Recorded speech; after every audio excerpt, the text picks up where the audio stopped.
कली जुगरे धर्म बोधहुए सबुठु एक वितर्कित शब्द, अन्य अर्थरे कहले बरं सबुठु एक सस्ता शब्द। कारण धर्म शब्द को व्याख्या करिबारे केही भी पछरे नथांती। या द्वारा धर्मर द्वाई दे निजर स्वार्थ साधन करिबारे कारि पई आउ किछि असुविधा रहे नहीं। किंतु ए सबु भितरे आमे माने आमर व्यक्तिगत और सामाजिक जीवन रे केते परिमाण रे संवेदनशील से कथा अनुसरण करबा जरूरी नुहे कि? आपणार स्वार्थ रक्षा भितरे आउ केते जनकर स्वार्थ हानि हेउछि से कथा आमे माने विचार करंती कि? ए समस्त विषय रे श्री दिव्य सिंह हरिचंदन कौन कहती बा आमर धर्मशास्त्र गुड़िकरे कौन वर्णना अछि आसंतु सुनिबा। परम ज्ञानी वक्ता एवं धर्म को निज आचरण रे आपणैथिबा महानुभव श्री दिव्य सिंह हरिचंदन को श्रीमुखर। सर नमस्कार। नमस्कार।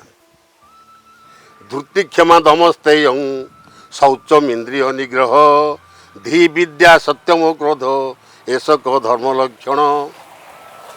धर्म कौन? खाली समते धर्म धर्म बोली कहबे। आपनकर धर्म शब्दर अर्थ लोके के बुझंती खाली धार्मिक निज कहले केमिति हबा आज्ञा। धृति क्षमा दमस्तेय शौच इंद्रिय निग्रह। धृति अर्थ धैर्य धारण क्षमता। मनीषर धैर्य धारण क्षमता थी। धृति क्षमा किए दोष कले ताको क्षमादान करार भी क्षमता भी थी।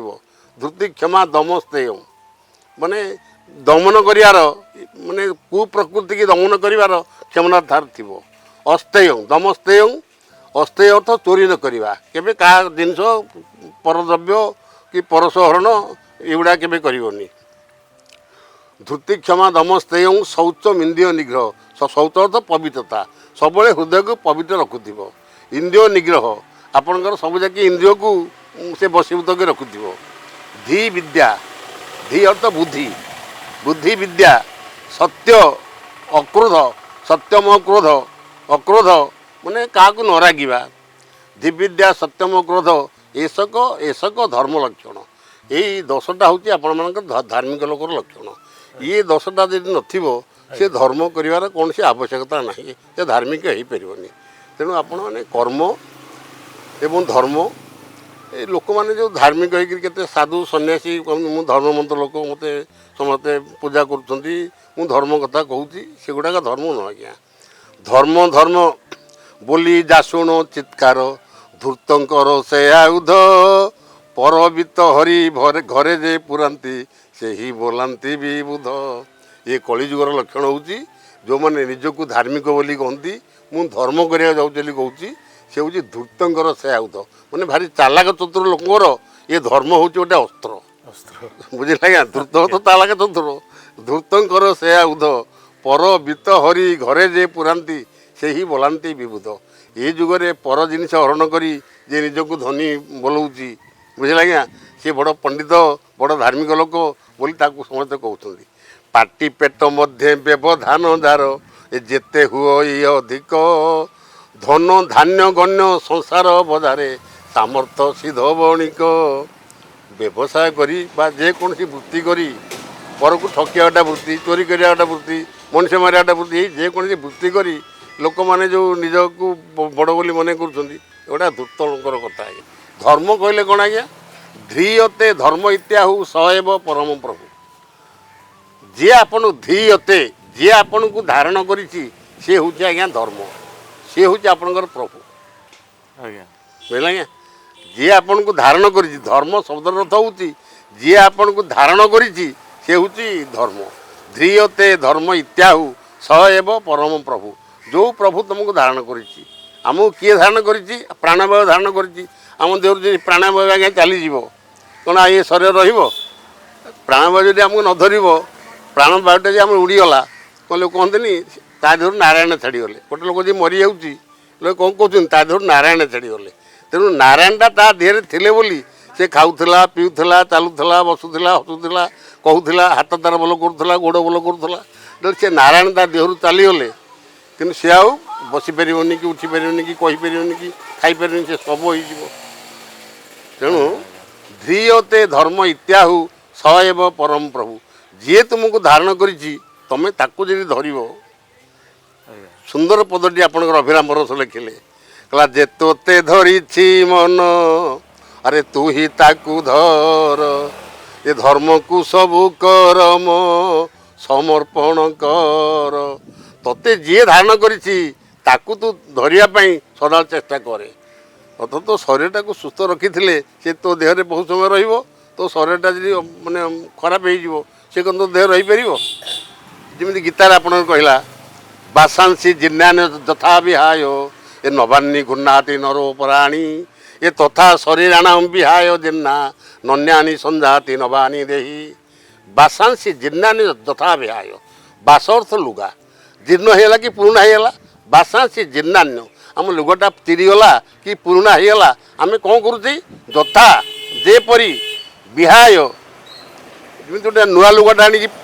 ପିନ୍ଧିଲେ ଏ ଚିରା ଲୁଗାଟା ବା ପୁରୁଣା ଲୁଗାଟାକୁ ପରିତ୍ୟାଗ କରୁଛେ ନା ଆମେ ଲଙ୍ଗଳା ହେଇକିରି ଦୋକାନକୁ ଯାଇକି ଲୁଗା କିଣିକି ଆଣୁଛେ ଆଗରୁ ଲୁଗାଟା ଆଣିକି ଠିକ୍ ରଖିଥିବା ଇଏ ଶରୀର ରୂପ ବସ୍ତ୍ର ଯେତେବେଳେ ପୁରୁଣା ହେଇଯିବ ସେ ଆଉ ଗୋଟା ଶରୀରକୁ ଧାରଣ କରିବ କିନ୍ତୁ ପଦଟା ଦେଖନ୍ତୁ ଲୁଗାଟା ଆମର ପୁରୁଣା ହେଇଗଲେ କି ଚିରିଗଲେ ଆମେ ଯେମିତି ଗୋଟେ ନୂଆ ଲୁଗାଟାକୁ ବେଢ଼େଇଲେ ସେ ପୁରୁଣା ଲୁଗାଟାକୁ ପରିତ୍ୟାଗ କରୁଛେ ସେମିତି ଭଗବାନ ବା ପ୍ରାଣବାୟୁ ନାରାୟଣ ବା ପ୍ରାଣବାୟୁ ଏ ଶରୀର ରୂପକ ଲୁଗାଟାକୁ ସେ ଧାରଣ କରିଛି ଆମ ଶରୀର ହେଉଛି ପ୍ରାଣବାୟୁ ବା ନାରାୟଣଙ୍କର ଗୋଟେ ଲୁଗା ଗୋଟେ ବସ୍ତ୍ର ସେ ଶରୀର ରୂପକ ବସ୍ତ୍ରକୁ ପିନ୍ଧିଛି ଇଏ ବସ୍ତ୍ରଟା ଯେତେବେଳେ ଜୀର୍ଣ୍ଣଶୀର୍ଣ୍ଣ ହେଇଯିବ କି ପୁରୁଣା ହେଇଯିବ କି ଖଣ୍ଡିଆ ଖାବରା ହେଇଗଲା କ'ଣ କରିବ ସେ ତଥା ଶରୀରାଣ ବିହା ଜିନ୍ନା ନନ୍ୟାନି ସଞ୍ଜାତି ନବାନି ଦେଇ ସେ ଆଉ ଗୋଟେ ଦେହରେ ଯାଇକି ପ୍ରବେଶ କରିବ ମାନେ ଆଉ ଗୋଟେ ଲୁଗା ପିନ୍ଧିବ ଆଜ୍ଞା ବୁଝିଲେ ଆଜ୍ଞା ଇଏ ହେଉଛି ଆପଣଙ୍କର ଧର୍ମ ଯିଏ ଆପଣଙ୍କୁ ଧରିଛି ସିଏ ହେଉଛି ଆପଣଙ୍କର ଧର୍ମ ଆପଣଙ୍କର ଧ୍ୟାନ କ'ଣ ଧାରଣା କ'ଣ ଲୋକଙ୍କୁ ଏ ବାବଦରେ ସଚେତନ କରିବା ଦରକାର ବୁଝିଲେ ଆଜ୍ଞା ଏକ ସ୍ଥାନେ ଚିତ୍ତ ରଖି ଦେଲେ ତା ଧାରଣା ଚିତ୍ତ ଏକାଗ୍ର ଧ୍ୟେୟରେ ତାହା ଧ୍ୟାନ ସିନା ଏକ ସ୍ଥାନେ ଚିତ୍ତ ରଖି ଦେଲେ ତା ଧାରଣା ଚିତ୍ତ ଏକାଗ୍ର ଧ୍ୟେୟରେ ତାହା ଧ୍ୟାନ ସିନା ଆପଣମାନଙ୍କର ଇଏ କଳିଯୁଗ ପୂର୍ବରୁ ମାନେ ଆଜିଠୁ 5000 ବର୍ଷ ପୂର୍ବରୁ ଦ୍ୱାପର ଯୁଗ ଥିଲା 15000 ବର୍ଷ ପୂର୍ବରୁ ତ୍ରେତା ଯୁଗ ଥିଲା ତାପରେ ସତ୍ୟ ଯୁଗ ଥିଲା ଆପଣଙ୍କର ସତ୍ୟ ତ୍ରେତା ଦ୍ୱାପର 3ଟା ଯୁଗ ଗଲା କେଉଁଠି ଗୋଟେ ମନ୍ଦିର ଥିବାର ଏ ପୁରାଣରେ ଲେଖା ନାହିଁ ମନ୍ଦିରରେ କେଉଁଠି ମୂର୍ତ୍ତି ପୂଜା କରିବାର ଏ 3ଟା ଯୁଗ ପୁରାଣରେ ଲେଖା ନାହିଁ ସତ୍ୟ ଯୁଗ ପୁରାଣରେ ମୂର୍ତ୍ତି ପୂଜା ମନ୍ଦିର କଥା ଲେଖା ନାହିଁ ତ୍ରେତା ଯୁଗରେ ରାମଚନ୍ଦ୍ରଙ୍କ ସମୟରେ ମନ୍ଦିର ଥାଇକିରି ମୂର୍ତ୍ତି ପୂଜା କରିବା କଥା ଲେଖା ନାହିଁ ଦ୍ୱାପର ଯୁଗରେ କୃଷ୍ଣଙ୍କ ଅମଳରେ କେଉଁଠି ମନ୍ଦିର ଗଢ଼ିକିରି ମୂର୍ତ୍ତି ପୂଜା କରିବା ନାହିଁ ଋଷି ମୁନିମାନେ ଏ ଯୁଗମାନଙ୍କରେ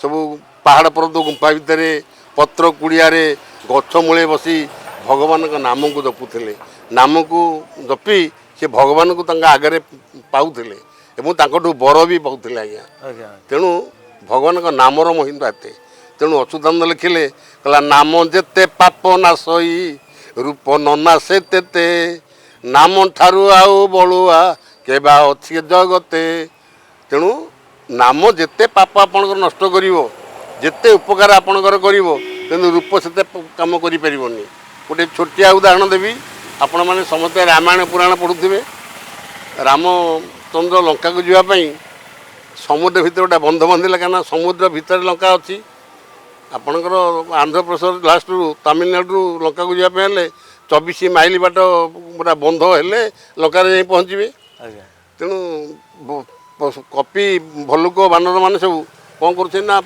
ପଥର ମୁଣ୍ଡିଆ ଫୁଣ୍ଡିଆ ବହି ଆଣିକିରି ସବୁ ପକାଉଛନ୍ତି ସମୁଦ୍ରରେ ସେଗୁଡ଼ା ସବୁ ଭାସୁଛି ରାମଚନ୍ଦ୍ର କହିଲେ ପଥର ତ ଓଜିନା ଜିନିଷ ସେ ବୁଡ଼ିଯିବା କଥା ଓ ରାମାୟଣ ନମ କହିକିରି ମୋ ନାଁ ଧରିକିରି ପଥରଟା ପକାଇ ଦେଉଛନ୍ତି ଯେ ପଥରଟା ବୁଡ଼ି ଯାଉଛି ଆଚ୍ଛା ମୁଁ ଦେଖି ଗୋଟେ ପଥର ପକାଏ ଦେଖିବା ପଥରଟା ବୁଡ଼ୁଛି ନା ଭାସୁଛି ପଥର କପି ଭଲୁକ ମାନେ ପଥର ପକାଉଛି ପଥରଟା ସବୁ ଭାସୁଛି ଆଚ୍ଛା ମୁଁ ଗୋଟେ ପଥର ଦେଇ ପକାଏ କ'ଣ ହେଉଛି ଦେଖିବା କହିଲା ମୁଁ ଏଠି କାହିଁ ପକାଇବି ସମସ୍ତେ ଜାଣିଯିବେ ମୁଁ ଟିକେ ଦୂରକୁ ଯିବି ଆଉ ଖଣ୍ଡିଏ ପଥର ଧରିକିରି ହାତରେ ସେ ସମୁଦ୍ର ଦାଡ଼େ ଦାଡ଼େ ଖଣ୍ଡେ ବାଟ ଗଲେ ଯିବା ପରେ ଦେଖିଲେ ଆଉ କେହି ପାଖରେ ପାଖି ନାହାନ୍ତି ହନୁମାନ ବିଚାର କଲା ପ୍ରଭୁ କ'ଣ ଗୋଟେ ପଥର ଖଣ୍ଡେ ଧରିକି କ'ଣ ଦାଡ଼େ ଦାଡ଼େ ଆଉଛନ୍ତି କାରଣ କ'ଣ ତେଣୁ ସିଏ ଲୁଚି ଲୁଚିକିରି ଗଛଲତା ଆଢ଼ୁଆଳରେ ମାନେ ରାମ ଯେତେବେଳେ ଯାଇ ପହଞ୍ଚିଲେ ସେଇ ସିଧା ଯାଇକି ପାଖରେ ପହଞ୍ଚିଲା ଲୁଚି ଲୁଚିକିରି ରାମ ଯେମିତି ଜାଣିପାରିବେନି କି ଶବ୍ଦ ହେବନି ରାମଚନ୍ଦ୍ର ପଥରଟି ପକାଇଲେ ସେ ପଥରଟା ବୁଡ଼ିଗଲା ରାମଚନ୍ଦ୍ର ମନଟେ ଦୁଃଖ ହେଇଗଲା ଆଉ ମନଟା ଟିକେ ମାନେ ଖରାପ ହେଇଗଲା ମଉଳିଗଲା ଆଉ ସିଆଡ଼େ ହନୁମାନ ଟିକେ ହସିଦେଲା ଦେଖିରି ଆଉ ତା ହସଟା ରାମ କାନେ ବାଜିଗଲା ଭାଇ ମୋତେ କେହି ପାଖରେ ନଥିଲେ କ'ଣ କିଏ ହସିଲା କୁଆଡ଼ୁ ଅନିଳାକୁ ଗଛ ଉପରେ ଆଜ୍ଞା ହନୁମାନ ବସିଛି ଆଉ କହିଲା କିରେ ହନୁ କାହିଁ ହସିଲୁ ନା ପ୍ରଭୁ ଆପଣଙ୍କ ନାମ ଯେତେ କାମ କରିବ ଆପଣଙ୍କ ରୂପ ସେତେ କାମ କରିବନି ଆପଣଙ୍କ ନାମକୁ ଧରିକିରି ମୁଁ ସମୁଦ୍ର ପାର ହେଇକି ଗଲି ସୀତାଙ୍କୁ ଠାବ କଲି ମଧୁବନରେ ନିଆଁ ଲଗେଇଲି ଲଙ୍କାପୁରକୁ ପୋଡ଼ିଲି ଆପଣଙ୍କ ନାମ ଧରିକିରି ଆପଣ ନାମ ଧରିକି ଆମେ ପଥର ପକାଉଛୁ ସେ ଭାସୁଛି କିନ୍ତୁ ଆପଣ ନିଜେ ପଥର ପକାଇଲେ ପଥରଟା ବୁଡ଼ିଗଲା ତେଣୁ ଅଚ୍ୟୁତାନନ୍ଦ କେମିତି ପଦ ଲେଖିଛନ୍ତି କହିଲା ନାମ ଯେତେ ପାପ ନାଶଇ ରୂପ ନ ନାଶେ ତେତେ ନାମ ଠାରୁ ଆଉ ବଳୁଆ କେବା ଅଛି ଜଗତେ ଆଉ ଗୋଟେ ପଦ ଲେଖିଲେ କହିଲେ ନାମରେ ହୁଅ ଆସକ୍ତ ଆପଣଙ୍କ ହାଡ଼ିଦାସ ଛତିଆ ହାଡ଼ିଦାସ ଛତିଆର ସେ ଲେଖିଲେ କହିଲେ ନାମରେ ହୁଅ ଆସକ୍ତ ନିରାକାର ନିରଞ୍ଜନ ଅଚ୍ୟୁତ ବାଇ ମନରେ ଏ ଆଶେ କର ନାମ ତତ୍ତ୍ୱ ନାମକୁ ଆଶ କର ଅଚ୍ୟୁତାନନ୍ଦ ବି ୟାପରେ ଲେଖିଲେ କହିଲା ନାମକୁ ଭଜିଲେ ସିନା ଗତି ମୁକ୍ତି ପାଇ ଏ ପିଣ୍ଡକୁ କାରଣ ନାମ ବିନୁ ଆନ ନାହିଁ ଭଗବାନଙ୍କ ନାମକୁ ଜପ ଏ ସଂସାରେ ମୂର୍ତ୍ତି ପୂଜି କିଛି ଲାଭ ନାହିଁ ଆରେ ଜିଅନ୍ତା ଦେବତା ତୋର ହୃଦୟରେ ଅଛଇ ଆରେ ସେ ଜିଅନ୍ତା ଦେବତାଙ୍କୁ ଲୟ କର ମନ କହଇ ଦିନ ଅଚ୍ୟୁତ ହୋଇବୁ କାରଣ ତୋ ହୃଦୟରେ ଯେଉଁ ନାରାୟଣ ଅଛନ୍ତି ତୁ ସେଇ ନାରାୟଣକୁ ଜପ କରେ ତୁ ମୁକ୍ତି ଲାଭ କରିଯିବୁ ତୁ ସେ ହେଉଛି ଜିଅନ୍ତା ଦେବତା ତ ହୃଦୟରେ ଅଛି ଯେଉଁ ପ୍ରାଣାୟାମ ଆପଣଙ୍କର ସେ ହେଉଛି ଆପଣଙ୍କର ଜିଅନ୍ତା ଦେବତା ତାକୁ ଯେତେ ସେବା କରିପାରିବ ତାକୁ ଯେତେ ରକ୍ଷା କରିପାରିବ କିନ୍ତୁ ଆପଣଙ୍କର ସେତେ କେତେ ବିସ୍ତାର ହେଇପାରିବ ଆପଣ ସେତେ ଦିନ ବଞ୍ଚିପାରିବେ ଏମିତି ବହୁତ କଥା ବି ହେବ ଜଗନ୍ନାଥ ଆଜ୍ଞା ଜଗତର ନାଥ ସେ କେଉଁଠି ମନ୍ଦିର ଭିତରେ ଆବଦ୍ଧ ହେଇକି ରହନ୍ତିନି ସେ ଜଗତଟା କି ତାଙ୍କର ଦୃଷ୍ଟି ଭିତରେ ଅଛି ସେ ଜଗତଟା କି ଦେଖୁଛନ୍ତି ଆମେ ତାକୁ ମନ୍ଦିର ଭିତରେ ତାଲା ପକାଇ ରଖିଦେବା 9 ଦିନ କି 10 ଦିନ ତାକୁ ମାନେ ବାହାର କରିବା ଆଉ ସବୁବେଳେ ସେ ମନ୍ଦିର ତାଲା ପକାଇ ରହିଲେ ସେ ଦୁନିଆର ଦୁଃଖ କେତେବେଳେ ଆଜ୍ଞା ବୁଝିବେ ଆଜ୍ଞା ଆଜ୍ଞା ବୁଝିଲେ ଆଜ୍ଞା ତେଣୁ ଆପଣମାନଙ୍କୁ ତ ଏଇନା ଅଚ୍ୟୁତାନନ୍ଦ କହିଥିଲେ ଏ ସଂସାରେ ମୂର୍ତ୍ତି ପୂଜି କିଛି ଲାଭ ନାହିଁ ଜିଅନ୍ତା ଦେବତା ତୋର ହୃଦୟରେ ଅଛଇ ସେ ଜିଅନ୍ତା ଦେବତାକୁ ଲୟ କର ମନ କହଇ ଦିନ ଅଚ୍ୟୁତ ହୋଇବୁ କାରଣ ବ୍ୟାସଦେବ ବି ଲେଖିଲେ ନ ଦେବ ବିଦ୍ୟତେ କାଷ୍ଠେ ଏ ନ ପାଷାଣ ନ ମୃଣ୍ମୟେ ଭାବେ ନ ବିଦ୍ୟତେ ଦେବ ତସ୍ମାତ୍ ଭାବ ହିଁ କାରଣାମ୍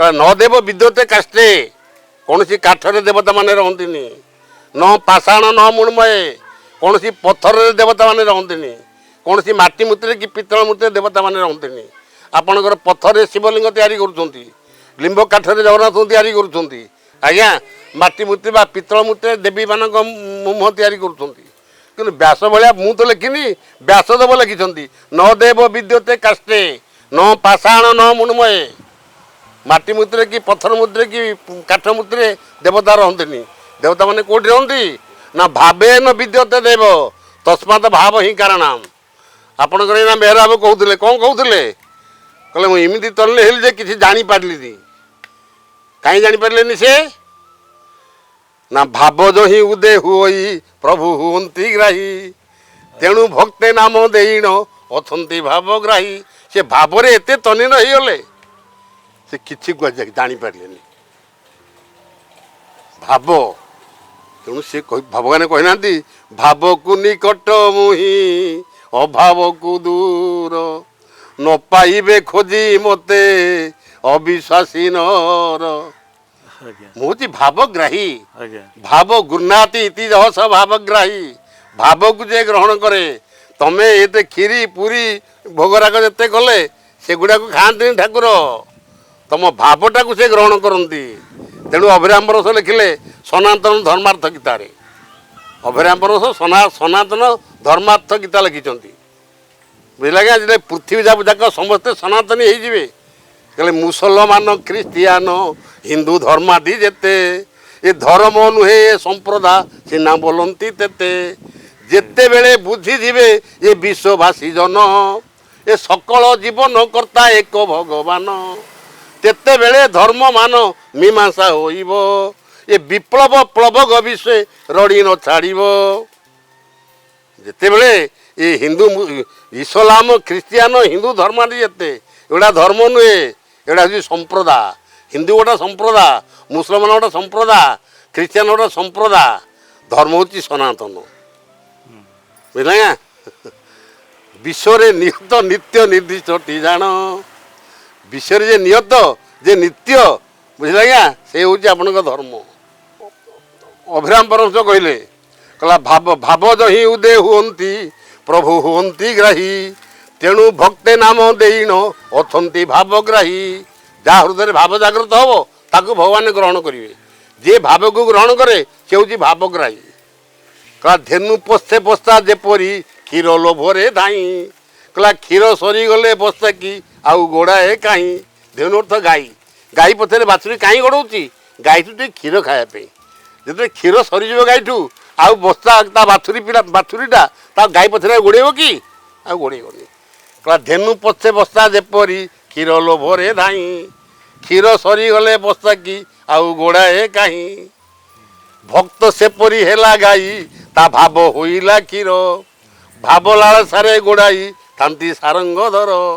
ଭକ୍ତ ରୂପକ ଗାଈ ଠାରୁ ଭାବ ରୂପକ କ୍ଷୀର ଖାଇବା ପାଇଁ ବାଛୁରୀ ରୂପ ଭଗବାନ ଭକ୍ତ ପଛରେ ଗୋଡ଼େଇଥାନ୍ତି। ଗାଈ ପଛରେ ଟିକେ କ୍ଷୀର ଖାଇବା ପାଇଁ ବାଛୁରୀ ଯେମିତି ଗୋଡ଼ାଏ, ସେମିତି ଭଗବାନ ରୂପକ ବାଛୁରୀ ଭକ୍ତ ରୂପକ ଗାଈ ଠାରୁ ଭାବ ରୂପକ କ୍ଷୀର ଖାଇବା ପାଇଁ ତା ଭକ୍ତ ପଛରେ ଗୋଡ଼ାଇଥାନ୍ତି। ବୁଝିଲେ ଆଜ୍ଞା? ତେଣୁ ଆପଣ ଭାବରେ ଡାକନ୍ତୁ। ବୁଝିଲେ ଆଜ୍ଞା? ଭାବରେ ମଜିଲେ ତାକୁ ଭଗବାନ ଗ୍ରହଣ କରିବେ। ଭାବରେ ଡାକ ଭଗବାନ ଗ୍ରହଣ କରିବେ। ତେଣୁ ଆପଣମାନଙ୍କର ବ୍ୟାସ ଭଳିଆ ପୁଅ କହିଲା ଆପଣ ଇଏ ମାନେ ମୂର୍ତ୍ତି ଯେଉଁ ପୂଜା କରୁଛନ୍ତି ଏଥିରେ ବିଶ୍ୱାସ କେବେ କରନ୍ତୁନି। ମୂର୍ତ୍ତି ପୂଜା ପଇସା ଆଡ଼େ ଛାଡ଼ି ଦିଅନ୍ତୁ। ତା ହେଉଛି ଅନ୍ୟାୟ, ଅନୀତି, ଅଧର୍ମର ମୂଳ ଭିତ୍ତି ହେଉଛି ସେଗୁଡ଼ାକ। କାହିଁକି? ଆଉ ଗୋଟେ ଶ୍ଲୋକ ଲେଖିଲେ ବ୍ୟାସଦେବ, କାଷ୍ଠ ପାଷାଣ ଲହାଣ ଏ ପୂଜନ୍ତି ଚିତ୍ତ ବିଭ୍ରମା ଅଜ୍ଞାନ ଦେବତା ସର୍ବେ ଜ୍ଞାନ ବ୍ରହ୍ମ ବିଚାରଣାତ୍। ପୁଣି ବ୍ୟାସ ଲେଖିଲେ, କହିଲେ କାଷ୍ଠ ପାଷାଣ ଲହାଣ ପୂଜନ୍ତି ଚିତ୍ତ ବିଭ୍ରମା। ଯାହାର ଚିତ୍ତ ଖରାପ ବିଭ୍ରମ, ଯାହାର ମୁଣ୍ଡ ଖରାପ ସେ କାଠରେ ପଥରରେ ଲୁହାରେ ପିତ୍ତଳରେ ସବୁ ମୂର୍ତ୍ତି କରି ପୂଜା କରିବ। କାଷ୍ଠ ପାଷାଣ ଲହାଣ ପୂଜନ୍ତି ଚିତ୍ତ ବିଭ୍ରମା ଅଜ୍ଞାନ ଦେବତା ସର୍ବେ ଜ୍ଞାନ ବ୍ରହ୍ମ ବିଚାରଣାତ୍। ଆରେ ସେ କାଠ ପଥର ସବୁ ଅଜ୍ଞାନ ଦେବତା, ତୁମର ଜ୍ଞାନ ବ୍ରହ୍ମଟାକୁ ବିଚାର କର, ଜ୍ଞାନ ବ୍ରହ୍ମ ବିଚାରଣାତ୍। ତେଣୁ ଆପଣମାନେ ସବୁବେଳେ ସତର୍କତା ଅବଲମ୍ବନ କରନ୍ତୁ। ଏଇ ଶୋକୁ ଓଡ଼ିଆ କରିଛି ଆପଣଙ୍କର ଜଗନ୍ନାଥ ଦାସ। ଘରେ ଘରେ ଭାରତବର୍ଷର ଘରେ ଘରେ ଭାରତବର୍ଷରେ ଅନ୍ୟଟି ହେଲେ ଓଡ଼ିଶାର ଓଡ଼ିଆ ପୁଅମାନେ ଜଗନ୍ନାଥଙ୍କର ଭାଗବତକୁ ସମସ୍ତେ ପଢ଼ନ୍ତି। ବ୍ୟାସଙ୍କର ସଂସ୍କୃତ ଭାଗବତକୁ ସେ ଓଡ଼ିଆ କରିଛନ୍ତି। ସେ ସଂସ୍କୃତ ଶ୍ଲୋକ ଯାହା ତାର ଓଡ଼ିଆ କରିଛନ୍ତି ଜଗନ୍ନାଥ ଦାସ। ଏଇ ଶ୍ଲୋକଟାକୁ ଓଡ଼ିଆ କଲେ, ଯେଉଁ କାଷ୍ଠ ପାଷାଣ ଲହାଣ ପୂଜନ୍ତି ଚିତ୍ତ ବିଭ୍ରମା ଅଜ୍ଞାନ ଦେବତା ସର୍ବେ ଜ୍ଞାନ ବ୍ରହ୍ମ ବିଚାରଣାତ୍। ଏ ଶ୍ଲୋକକୁ ଓଡ଼ିଆ କଲେ ଜଗନ୍ନାଥ ଭାଗବତରେ। କହିଲେ କାଷ୍ଠ ପାଷାଣ ଲୌହ ମହତା ଏସବୁ ଅଜ୍ଞାନ ଦେବତା ଏହାଙ୍କ ହୃଦେ ଜ୍ଞାନ ନାହିଁ ଶୁଣ ଉଦ୍ଧବ ମନ ଦେଇ। ଘରେ ଘରେ ଭାଗବତ ପଢ଼ୁଛ, ଏ କାଠରେ ମୂର୍ତ୍ତି ପୂଜା କରୁଛ, ପଥର ମୂର୍ତ୍ତି ପୂଜା କରୁଛ, ସେଥିରେ ଠାକୁର ନଥାନ୍ତି ରେ। ଠାକୁର ଥାନ୍ତି ଭାବରେ। ଋଷିମୁନିମାନେ ସେ ମୁଁ କହୁଥିଲି ଆପଣଙ୍କୁ ମନ୍ଦିର ଫନ୍ଦିର କିଛି ନଥିଲା, ପାହାଡ଼ ପର୍ବତ ଗୁମ୍ଫାରେ ଗଛ ମୂଳେ ପଟ ଗୁଡ଼ିଆରେ ବସିକିରି ତାଙ୍କ ନାମକୁ ଜପିକି ତାଙ୍କଠୁ ବର ପାଉଥିଲେ। ଆଜ୍ଞା ଏ ଯୁଗରେ କ'ଣ ଆପଣମାନେ କରୁଛନ୍ତି ଏ ମନ୍ଦିରକୁ ଯାଇକିରି? କହିଲା ମନ୍ଦିର ବଢ଼ିବ ସ୍ଥାନେ ସ୍ଥାନେ ଦେଖ ବଢ଼ିବେ ପୂଜକ ପଣ୍ଡା। ଆରେ ପଣ୍ଡାମାନେ ସିନା ଭକ୍ତମାନଙ୍କୁ କରୁଥିବେ ଖାଲି ଲଣ୍ଡା। ତେଣୁ ମୁଁ ସେ ବାବଦରେ ଆପଣମାନଙ୍କୁ କିଛି କହୁନି। ତେଣୁ ଏଥିରେ ବହୁତ ଅସୁବିଧା ହେବାର କାରଣ ଅଛି। ତେଣୁ ମୁଁ ବ୍ୟାସଙ୍କର ଶ୍ଲୋକ ଓଡ଼ିଆ କହୁଛି, ଜଗନ୍ନାଥଙ୍କ ଲେଖା କହୁଛି, ଅଚ୍ୟୁତ ଲେଖା କହୁଛି। ତେଣୁ ମୋର ଏଥିରେ ନିଜସ୍ୱ କିଛି ନାହିଁ, ଏଥିରେ ମୋ ଉପରେ କିଛି ହେବାର ନାହିଁ। ଆଜ୍ଞା ଆଜ୍ଞା ବୁଝିଲେ ଆଜ୍ଞା? ଆଜ୍ଞା ବର୍ତ୍ତମାନ ପରିସ୍ଥିତିରେ ଭକ୍ତମାନେ ଯେଉଁ ମୁଷ୍ଟିମେୟ ଭକ୍ତ ଅଛନ୍ତି ବୋଲି ଆମେ ବିଚାର କରିବା, କଳି ଯୁଗରେ ତ ପୁରା କଳି ଚାରିଆଡ଼େ ବ୍ୟାପିଛି। ସେଇ ମୁଷ୍ଟିମେୟ ଭକ୍ତ ଯେଉଁ ରହିଲେ ତାଙ୍କୁ ପ୍ରଭୁ କେମିତି ରକ୍ଷା କରିବେ ଏ କଳିଯୁଗର ये जो क्या रक्षा करेंगे जो मुष्टिमेय प्रकृत भक्त अछंती सेमाने केमिति भाबरे उद्धार पाइबे ता विषय रे किछि वर्णना अछि कि मालिका कला दुष्टंकु दुर्भिक्षे नाशिबु भक्तंकु अन्न छत्र देबु जे भक्त चिंती बटी जा प्राप्त करा इबिता दुष्टंकु दुर्भिक्षे नाशिबु भक्तंकु अन्न छत्र देबु मु एमिति दुर्भिक्ष प्राकृतिक विपर्यय करिवि एरे दुष्ट सब मरिबे भक्त मानक मु अन्न छत्र देवी जे भक्त चिंती बटी जहाँ प्राप्त कराइबी ताहा भक्त जो जहाँ चिंता करिवो मुझे निश्चय देवी तेणु आपण मैंने भक्त हूँ खाली निजक भक्त भक्त कहले जे भक्त हो पार ना ये माने अरुआ खिया बाबाजी तांको पाई बाण रखी खंजी रामचंद्र रे सर्वे हेउथिबे दह गंजी रामचंद्र रे ये चिता तिलक काठी आज्ञा अरुआ खाई बाबाजी वेश धारण करी एमती बुलले किसी हेनी आज्ञा केमी पद से लिखी अरुआ खिया बाबाजी तांको पाई बाण रखी खंजी रामचंद्र रे सर्वे हेउथिबे दह गंजी रामचंद्र रे बुझल आज्ञा मंदिर अट्टाली जगती गढ़िले मिलिबो नाही मुकती दारू पाषाण प्रतिमा जेते पूजिले होइबो नाही सद्गति ये दारू मूर्ति की पत्थर मूर्ति की माटी मूर्ति की जेते पूजिले सद्गति हम नाही लिखिले भीम बही मु लिखिनी आज्ञा से केमिति पद लिखिछि अरे अचेतारे सिना जन प्राणी माने करू थांती मूर्ति पूजा स्तुति चिंतामणि पद्मकल्प भीम भई लेखक 1750 मसीहा ठारू 1780 मसीहा भितर से लिखिछन्ती आज्ञा कौन लिखिछन्ती कला अचेतारे सिना जन प्राणी माने करू थांती मूर्ति पूजा पादे पड़ी रक्षा कर बोलू थांती देबू खीरी पूरी खजा अचेतारे धार चेतना नहीं से मैंने मूर्ति पूजा करेंगे एवं पादे पड़ी रक्षा कर बोलू थांती देबू खीरी पूरी खजा कहले हे माँ भगवती हे माँ रामचंडी कि हे प्रभु जगन्नाथ हे कि हे प्रभु शिव मु तो पादरे पड़ुची तो खीरी पूरी खजा मु देवी मोर ये कामना तुम कर दी टिके अरे मूर्ति सिना से ही जीव आत्मा नुहे काहू जाति देव बर विष्णु नट कुट माया को न जानी अज्ञान रे मूढ़ नर अरे से मूर्तिटा से तो गोटे बर दे पार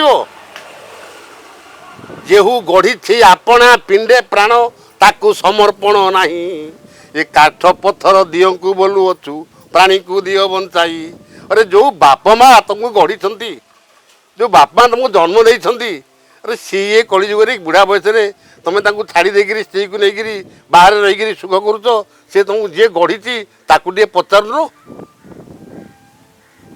आज्ञा कौन से कि लिखी कहला जेहू गढ़ी आपणा पिंडे प्राण ताकू समर्पण नहीं ये काठ पत्थर मूर्ति की बोलू अच प्राणी को दियो बंचाई बुझे तेणु लोक हृदय चेतना जागृत एमती करूँ आज्ञा बुझे आज्ञा लोक मैंने माने भक्ति भाव कि बापा माँ प्रति केमी स्त्रीर स्वामी प्रति कि भाव स्वामीर स्त्री प्रति कि भाव रुड़ाक लोक मानक टी शिक्षा दिंतु आज्ञा आपण भागवत घरे घरे पढ़ुं कौन लिखी भागवत केते शिक्षा कथा लिखिं गोपी मान कृष्ण शिक्षा दौरान राति 9टा बेले घरे माने स्वामी की पिला मानू खाया पिया को देई तांको स्वाई देकरी राति 9टा बेले सप्तम पीरियड बाजिबो कृष्णकर स्कूल रे कृष्ण जो आश्रम वन विद्यालय करते से नारी मानक राति 9टा बेले जो जाऊे स्त्री मैंने पाठ पढ़ाई कृष्ण विद्यालय को जो जिते युवती विवाहित स्त्री हूँ अविवाहित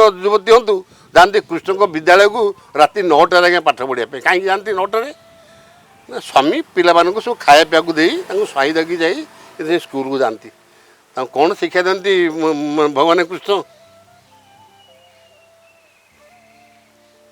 के सुंदर कथा से लिखिं आपण मानकर बुझल आज्ञा कला स्वामी को पदे सेवा कर स्वामी ही गुरु ही ईश्वर बुझल आज्ञा स्वामी को पादे सेवा कर स्वामी ही गुरु टी ईश्वर तुम से केन पद कर ମାନେ ସେ ଯେତେ ରୋଗାଗ୍ରସ୍ତ ହେଇଥାନ୍ତୁ ଯେତେ ବୃଦ୍ଧା ହେଇଥାନ୍ତୁ ତାଙ୍କୁ କେଉଁ ଘୃଣା କରନି ବହୁତ କଥା ସେ ଲେଖିଛନ୍ତି। ଏଇଟା ଏତେ ପଢ଼ିକିରି ଆପଣଙ୍କୁ ବୁଝେଇ ହେବନି। ଏହା ପରେ ଆପଣଙ୍କର ଗଙ୍ଗାଧର ମେହର ଯେଉଁ ଆପଣମାନଙ୍କର ଏସବୁ ପ୍ରଣୟବରରେ ଲେଖିଛନ୍ତି। ଆଜ୍ଞା ଶକୁନ୍ତଳାକୁ ସ୍ୱାମୀ ଗୃହକୁ ଛାଡ଼ିବା ପାଇଁ ଯୋଡ଼ିଏ ଦାସରାଶି ପଠାଇଛନ୍ତି। ଏ ଶିଷ୍ୟା ଯୋଡ଼ିଏ ପଠାଇଛନ୍ତି। ଖଣ୍ଡେ ବାଟ ନିଜେ ଛାଡ଼ିବାକୁ ଯାଉଛନ୍ତି ସେ ଜଙ୍ଗଲରେ। ମାନେ କଣମୁନିକା ଆଶ୍ରମଠୁ ପ୍ରାୟ ଅଧ କିଲୋମିଟର ପର୍ଯ୍ୟନ୍ତ ଛାଡ଼ିବାକୁ ଯାଉଛନ୍ତି ଶକୁନ୍ତଳାକୁ କଣମୁନି। ସେ କ'ଣ କହୁଛନ୍ତି ଆଜ୍ଞା, କହିଲା ମାଲୋ ଶକୁନ୍ତଳା ତୁ ତ ତୋ ସ୍ୱାମୀ ଦୁଷ୍ମନ୍ତ ପାଖକୁ ଯିବୁ, କ'ଣ କରିବୁ ଜାଣିଛୁ? ତାକୁ ଅତି ସୁନ୍ଦର ପଦ ଗୁଡ଼ିଏ ଆପଣଙ୍କ ଲେଖିଛି ଗଙ୍ଗାଧର ମେହର। ଆଜ୍ଞା କହିଲା ସ୍ୱାମୀ ଗୁରୁ ସ୍ୱାମୀ ପରମ ଈଶ୍ୱର ସ୍ୱାମୀ ସେବା ନାରୀ ଧର୍ମ ପତିପଦେ ଭକ୍ତି ଅର୍ଚ୍ଚନାରେ ମତି ଅର୍ପିତୁ କରିବୁ କର୍ମ ନାବ ବିନା କେହି ସାଗରେ ପଶିଲେ ଲଭଇ ଘୋର ପ୍ରମାଦ ଏ ସଂସାର ସାଗର ପାଇଁ ମହାପତ ଏକମାତ୍ର ସ୍ୱାମୀ ପଦ।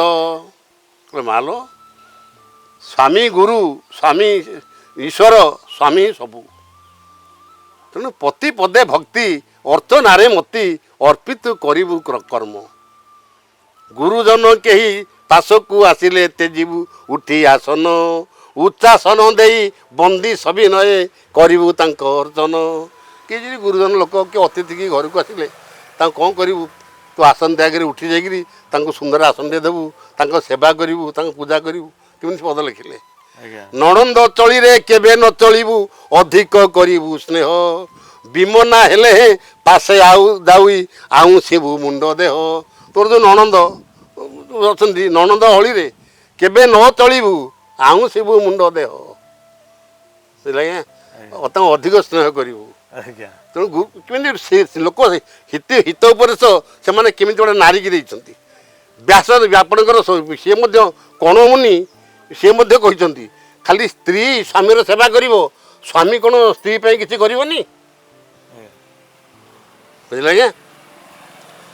ବ୍ୟାସଦେବନ ସଂସ୍କୃତ ସାହିତ୍ୟରେ କଣମଧ୍ୟମର ସଂସ୍କୃତରେ ସେ ମନୁଷ୍ୟ ଲେଖିଛନ୍ତି ନାରୀ ହିଁ ଜନନୀ ପୁଂସା ନାରୀ ସ୍ତ୍ରୀ ରୁଚତେ ବୁଧେଇ ତସ୍ମାତ୍ ସର୍ବପ୍ରୟତ୍ନେଷୁ ନାରୀ ପୂଜା ବିଶେଷତ ଯଦ୍ଗୃହେ ରମତେ ନାରୀ ଲକ୍ଷ୍ମୀ ତଦ୍ ଗୃହବାସିନୀ ଦେବତା କୋଟିଶ ବର୍ଷ ନ ତେଜନ୍ତି ଗୃହହିତ। ନାରୀ ହିଁ ଜନନୀ ପୁଂସା ନାରୀ ସ୍ତ୍ରୀ ରୁଚତେ ବୁଧେଇ। ପୁରୁଷମାନଙ୍କର ନାରୀ ହେଉଛି ମା ଏବଂ ସ୍ତ୍ରୀ। ନାରୀ ହିଁ ବ୍ୟାସ ଲେଖିଲେ, ମୁଁ ଲେଖିନି ଆଜ୍ଞା। ନାରୀ ହିଁ ଜନନୀ ପୁଂସା ନାରୀ ସ୍ତ୍ରୀ ରୁଚତେ ବୁଧେଇ ତସ୍ମାତ୍ ସର୍ବପ୍ରୟତ୍ନେଷୁ ନାରୀ ପୂଜା ବିଶେଷତ ଯଦ୍ଗୃହେ ରମତେ ନାରୀ ଲକ୍ଷ୍ମୀ ତଦ୍ ଗୃହବାସିନୀ। ନାରୀ ଯାହା ଘରେ ଅତି ଖୁସିରେ ଅଛି ସେ ଘରେ ଲକ୍ଷ୍ମୀ ସଦାବେଳେ ବାସ କରିବେ। ସେ ଘର କେବେ ଧନଶୂନ୍ୟ ହେବ ନାହିଁ। ଯଦ୍ଗୃହେ ରମତେ ନାରୀ ଲକ୍ଷ୍ମୀ ତଦ୍ ଗୃହବାସିନୀ ଦେବତା କୋଟିଶ ବର୍ଷ ନ ତେଜନ୍ତି ଗୃହହିତ। 33 କୋଟି ଦେବତା ପରେ ତୁମ ଘର ଛାଡ଼ିକି ଯିବେନି। ଆଜ୍ଞା ବୁଝିଲେ ଆଜ୍ଞା। ସେମିତି ଆପଣଙ୍କର ଯେମିତି ଗୋରୁ ଯାହା ଘରେ ନାହାନ୍ତି ସୁସ୍ଥ, ନାରୀ ଯାହା ଘରେ ରୋଗରେ ବ୍ୟସ୍ତ, ସର୍ବଦା ଅଶାନ୍ତି ସେହି ଗୃହସ୍ଥ। ଆପଣଙ୍କର ଯେଉଁ ଲେଖାଏ ସବୁ ଆପଣ ଢଗଢମାଳିରେ। ସାର୍ ଆଉ ଗୋଟେ କଥା ଆପଣଙ୍କୁ ପଚାରିବାର ଥିଲା। ନୀତି ଶିକ୍ଷା ଆଜ୍ଞା ଆପଣ ଯେଉଁ ପୁରା ଜାଗୃତି ଓଡ଼ିଶାକୁ ଜାଗ୍ରତ କରିବେ ଆଜ୍ଞା ଏଇଗୁଡ଼ାକ କହନ୍ତୁ ଲୋକଙ୍କୁ ସବୁ। ଭୋତାତ କର୍ମ ପଦେ ସେବ କର୍ମ ହଉ ନାହିଁ ଆନ ଦେବ। ଦେବତା ମାନେ କାମ ସହିତ ସମାନ ନୁହନ୍ତି, କାମଠୁ ବଡ଼ ନୁହନ୍ତି, କର୍ମ ସବୁଠୁ ବଡ଼। ତେଣୁ ଠିକ୍ କର୍ମ କର। ଆପଣଙ୍କର ଯେଉଁ ପ୍ରାର୍ଥନା ସବୁ ଆଗବେଳେ ପଢ଼ା ହେଉଥିଲା ସ୍କୁଲ ମାନଙ୍କରେ କ'ଣ ପଢ଼ା ହେଉଥିଲା? ଭଗବାନଙ୍କୁ ପ୍ରାର୍ଥନା ପିଲାମାନେ ପ୍ରାର୍ଥନା କରନ୍ତି କ'ଣ ଆଜ୍ଞା?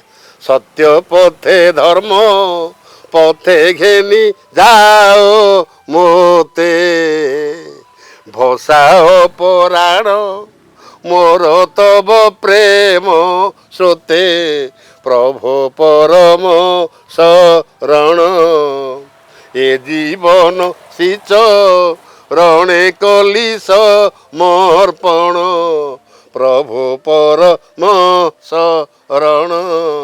ପ୍ରାର୍ଥନା କେମିତି କରାଯାଏ? ଏ ଯୁଗରେ କି ପ୍ରାର୍ଥନା ହେଉଛି ଆଜ୍ଞା? ସେ ଯୁଗରେ ଆମେ ପିଲାଙ୍କୁ ପାଠ ପଢ଼ୁଥିଲି, ମୁଁ ପିଲାଙ୍କୁ ପାଠ ପଢ଼ୁଥିଲି, ମୁଁ ମଧ୍ୟ ପଢ଼ିଲା ବେଳେ ଏ ପ୍ରାର୍ଥନା ପଢ଼ୁଥିଲି। ହେ ଆନନ୍ଦମୟ କୋଟି ଭୁବନ ପାଳକ ଅଧମ କ୍ଷମ ମୁହିଁ ଅବୋଧ ବାଳକ ଜ୍ଞାନ ଦାତା ଭଗବାନ ଦିଅ ମୋତେ ଶୁଭ ବୁଦ୍ଧି ଦିଅ ଦିବ୍ୟ ଜ୍ଞାନ ଜ୍ଞାନ ଦାତା ଭଗବାନ। କହିଲା ପ୍ରଭୁ ମୋତେ ଶୁଭ ବୁଦ୍ଧି ଦିଅ, ମୋତେ ଦିବ୍ୟ ଜ୍ଞାନ ଦିଅ, ମୋତେ ସତ୍ୟ ପଥରେ ଧର୍ମ ପଥରେ ମୋତେ ପ୍ରଭୁ ନେଇକି ଯାଅ, ଆପଣଙ୍କ ପାଦ ପଦରେ ମୋତେ ଟିକେ ଶରଣ ଦିଅ। ଏ ହିଁ ପ୍ରାର୍ଥନା ଆଜ୍ଞା। ଆଜ୍ଞା ଏ ଯୁଗରେ କ'ଣ ପ୍ରାର୍ଥନା ପଢ଼ା ହେଉଛି ଆଜ୍ଞା? ହେଲା ଅଖିଳ ବ୍ରହ୍ମାଣ୍ଡ ପତି ମୋ ଜୀବନ ସ୍ୱାମୀ ହେ ପରମ ପିତା ମାତା ପ୍ରଭୁ ଅନ୍ତ ଜାମି ଧନ୍ୟ କରୁଣା ତୋର ହେ କରୁଣା ସିନ୍ଧୁ ତୋର କାହିଁ ପଟାନ୍ତର ଧନ୍ୟ କରୁଣା ତୋର। ୟାରି ପରେ ଲେଖିଲେ ଆପଣଙ୍କୁ ଅଭିରାମ ପରମହଂସ କ'ଣ ଲେଖିଲେ? କହିଲା ଅଖିଳ ବ୍ରହ୍ମାଣ୍ଡ ପତି ମୋ ଜୀବନ ସ୍ୱାମୀ ଗତି ଆଉ ନାହିଁ ପାଇଅଛି ଭ୍ରମି ଭ୍ରମି ମୋତେ ଦିଅ ତବ ମଧୁ ପଦାର୍ଥ ଲେଖିଛନ୍ତି। କହିଲା ପ୍ରଭୁ ଆପଣ ମୋ ଜୀବନର ସ୍ୱାମୀ। ସମସ୍ତେ କହୁନାହାନ୍ତି ଆଜ୍ଞା ଜଗନ୍ନାଥ ସ୍ୱାମୀ ନୟନ ପଥଗାମୀ ଭବ ତୁମେ। ସ୍ତ୍ରୀ କହୁଛି ଜଗନ୍ନାଥ ସ୍ୱାମୀ ନୟନ ପଥଗାମୀ, ସ୍ୱାମୀ ବି କହୁଛି ଜଗନ୍ନାଥ ସ୍ୱାମୀ ନୟନ ପଥଗାମୀ, ବାପ ବି କହୁଛି ଜଗନ୍ନାଥ ସ୍ୱାମୀ ନୟନ ପଥଗାମୀ, ପୁଅ ବି କହୁଛି ଜଗନ୍ନାଥ ସ୍ୱାମୀ। ଜଗତ ଯାକର ସ୍ତ୍ରୀ ହୁଅନ୍ତୁ ପୁରୁଷ ହୁଅନ୍ତୁ ଭାଇ ହଉ ଭଉଣୀ ହଉ ଆଜ୍ଞା ସମସ୍ତଙ୍କର ସ୍ୱାମୀ କିଏ? ଜଗନ୍ନାଥ ଆଜ୍ଞା। ଆଜ୍ଞା ସେ ଅଖିଳ ବ୍ରହ୍ମାଣ୍ଡପତି ମୋ ଜୀବନ ସ୍ୱାମୀ ଗତି ଆଉ ନାହିଁ ପାଇଅଛି ଭ୍ରମି ଭ୍ରମି ମୋତେ ଦିଅ ତବ ପ୍ରେମ ସର୍ବ ଅନ୍ତର୍ଯାମୀ ତୁମେ ପୁରୁଷ ଉତ୍ତମ। ଆଜ୍ଞା ବହୁତ କଥା ସେ ଲେଖିଛନ୍ତି ଆଜ୍ଞା, କ'ଣ ସେଗୁଡ଼ାକ କହିବ ଆପଣଙ୍କୁ? ହଉ ତେଣୁ ଆଜ୍ଞା ଆପଣମାନେ ସମସ୍ତେ ଖାଲି ଏମିତି ଲୋକ ସଂସାରକୁ ବା ଓଡ଼ିଶାକୁ ବା ଭାରତକୁ ବା ପୃଥିବୀ କୁହନ୍ତୁ ଲୋକମାନଙ୍କୁ ସତ୍ୟ ପଥରେ ଟାଣିବା ପାଇଁ ଚେଷ୍ଟା କରନ୍ତୁ।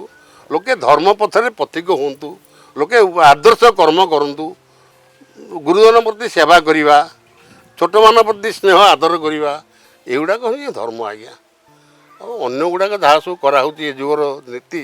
ତେଣୁ ବାହାରକୁ ମୁଁ ଗୋଟେ ଲୋକ ଆପଣଙ୍କର ଏ ଗାଁ ଭିତରେ ମୋତେ ବୁଲିବାକୁ ଭଲ ଲାଗୁନି, କାହା ପାଖରେ ବସିକି କଥା ହେବା ମୋତେ ଭଲ ଲାଗୁନି ଆଜ୍ଞା। କାହିଁ ଭଲ ଲାଗୁନି? ଲୋକେ ଏତେ ଅନୀତି ଅତ୍ୟାଚାରରେ ବୁଡ଼ିଗଲେଣି, ଆଜ୍ଞା ସବୁ ଖରାପ ଆଜ୍ଞା। ଦୁର୍ଜନ ସଙ୍ଗ ମେଳାୟ ଅକାଳ ମୃତ୍ୟୁ ଲକ୍ଷଣ। ଦୁର୍ଜନ ସଙ୍ଗେ ମିଳାମିଶା ହେଲେ ଅକାଳରେ ଆଜ୍ଞା ମୃତ୍ୟୁ ଲାଭ କରିଯିବ। ଆଜ୍ଞା କ'ଣ ଆପଣମାନଙ୍କୁ କହିବି? ଏମିତି ଆଉ କ'ଣ ପଚାରିବାକୁ ଅଛି ପଚାରନ୍ତୁ।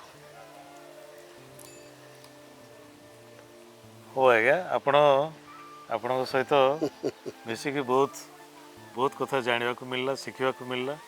ଆମେ ଆଶା କରୁଛୁ ଆମର ଦର୍ଶକମାନେ ବା ଓଡ଼ିଶାର ବାସୀମାନେ ଆମର ଏ ଯେଉଁ ସତ୍ସଙ୍ଗ ଏଠି ଚାଲିଥିଲା ସେଥିରେ ବହୁତ କିଛି ଶିଖିବାକୁ ପାଇଥିବେ।